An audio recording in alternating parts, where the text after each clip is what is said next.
আসসালামু আলাইকুম গাইস, কেমন আছেন সবাই? চলে এলাম আরেকটা নতুন ব্লগ নিয়ে।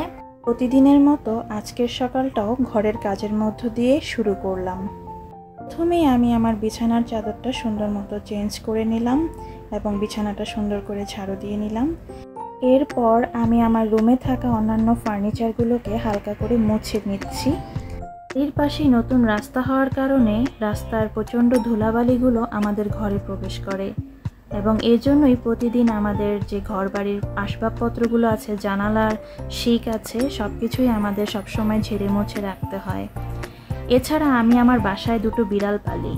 বিড়ালরা যখন বাহিরে যায় এবং বাহির থেকে ধুলাবালি নিয়ে ঘরের ভেতর প্রবেশ করে, তখনও ঘর কিন্তু অনেক বেশি ময়লা হয়।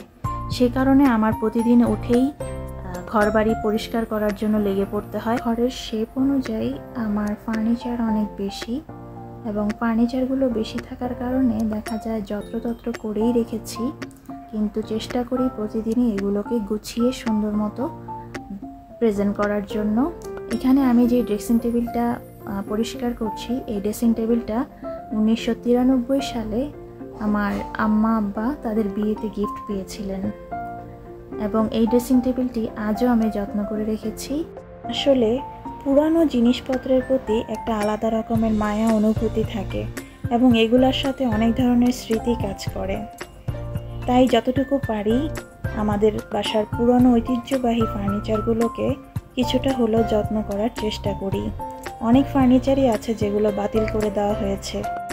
কথা বলতে বলতে আমার রুম গোছানো শেষ হয়ে গেল। আমার রুমটা খুবই সিমসাম, শুধু একটা বেড, দুটো সোফা, একটা টিভি আর হচ্ছে একটা ড্রেসিং টেবিল দিয়ে সাজানো।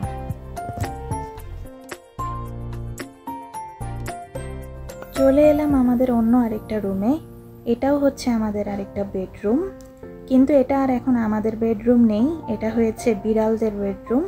আমার পালিত বিড়ালগুলো এই বিছানায় থাকতেই বেশি পছন্দ করে, এই বিছানায় উঠে তারা খেলা করে, এই জন্য এই বিছানাটা সবসময় ঝাড়া মোছা করার প্রয়োজন পড়ে। তাই আমি আজকে বেড কাভারটা চেঞ্জ করে নিলাম।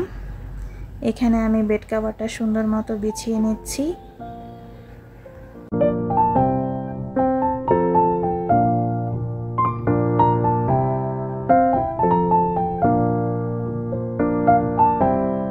এখন আমার হাতে যে জিনিসটি দেখা যাচ্ছে সেটি হচ্ছে আমার সবচেয়ে প্রিয় জিনিস, দোলনা।